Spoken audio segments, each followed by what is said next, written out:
किनारा, इंग्लिश में इसके लिए कितने अल्फाज है? ये लफ्ज़ कहाँ का इस्तेमाल होता है? इसे हम इंग्लिश सेंटेंसेस में इस्तेमाल करना सीखेंगे।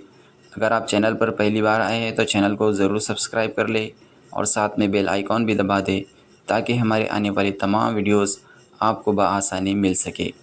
तो चलिए शुरू करते हैं। सबसे पहला वर्ड है इंग्लिश में इसके लिए जो इस्तेमाल होता है वो है एज। एज यानी किनारा, जैसे किताब का हाशिया, बल्ले का किनारा, कागज़ का किनारा, चट्टान का किनारा। He folded the edge of the page, उसने सफ़े का किनारा मोड़ दिया।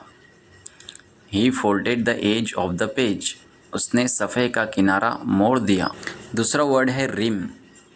ये सिर्फ बर्तन या गिलास वगैरह के किनारे के लिए इस्तेमाल होता है। तो चलिए मिसाल देखते हैं इसकी। She was drinking water from the rim of the glass, वो गिलास के किनारे से पानी पी रही थी। तीसरा वर्ड है brim.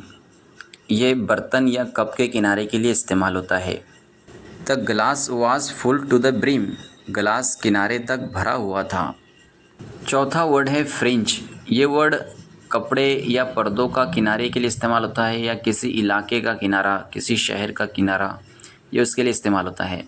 They live on the fringe of the city, वो शहर के किनारे पर रहते हैं। पांचवा वर्ड है शोर। ये वर्ड दरिया या समंदर के किनारे के लिए यानी साहिल के लिए इस्तेमाल होता है। साहिल का मतलब होता है किनारा।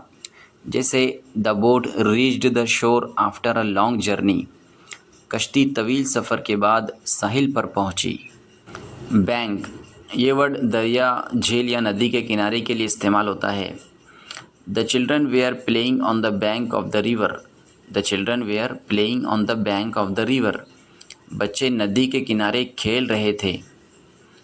दोस्तों, वीडियो अच्छा लगा है तो वीडियो को लाइक ज़रूर कर दें, इससे हमें और भी वीडियोस बनाने में मज़ीद हौसला मिलता है। तो चलिए मिलते हैं अगले वीडियो में।